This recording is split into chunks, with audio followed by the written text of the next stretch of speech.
Hey guys, in this video I'll show you how to remove the wheel locks from your vehicle if you no longer have the key. Here's one of the wheel locks that came on my vehicle.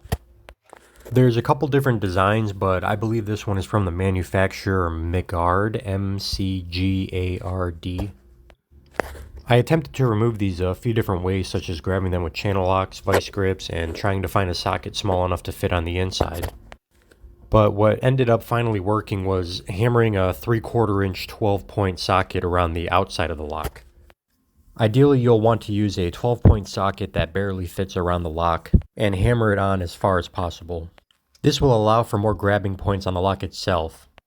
I was then able to use a 1/2-inch ratchet and a breaker bar to remove all four from the vehicle. I then ended up replacing all the lug nuts on the vehicle to prevent any future issues.